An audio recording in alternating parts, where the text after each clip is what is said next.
Welcome to Module 4, Data Everywhere.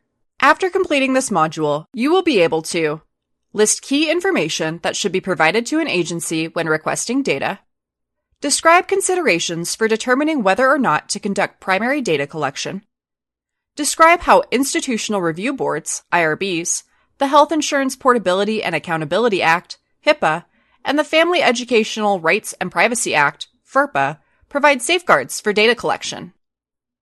Describe key steps for conducting a community assessment that help ensure it is strategic, and list data collection approaches when conducting a community assessment. Now that you know how to be a data skeptic and ask the right questions about data you find in reports and articles, you will learn how you can access existing data or secondary data and collect your own data or primary data. For example, if you are working in a community on a grant or community health improvement plan, it is common to conduct a community needs assessment. Conducting a community needs assessment allows you to learn more about the key issues, gaps, needs, and assets in the community. You may be collecting some of this information yourself, or you may be seeking data sources from others that help paint a picture of the community. Likely, it's a combination of the two. If you are working with an epidemiological work group, you might be going through a similar process, or you may be working with multiple government agencies at the state or regional level to gather existing data and share it with each other to maximize its potential. Whatever your circumstances might be, there are some simple tips and steps to help you through the process of working with existing data, requesting data, and collecting your own data.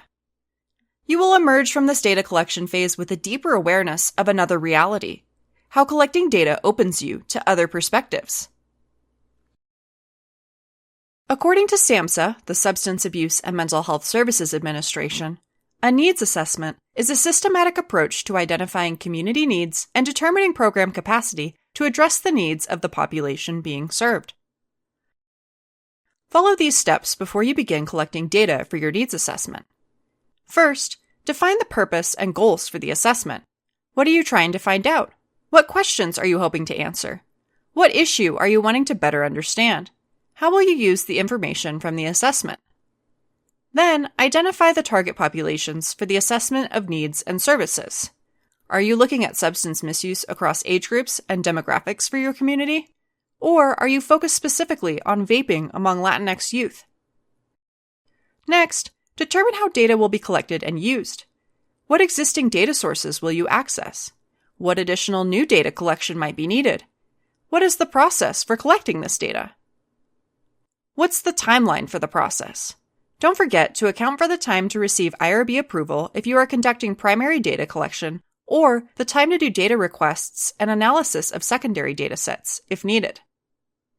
Finally, determine the strategic use of the findings.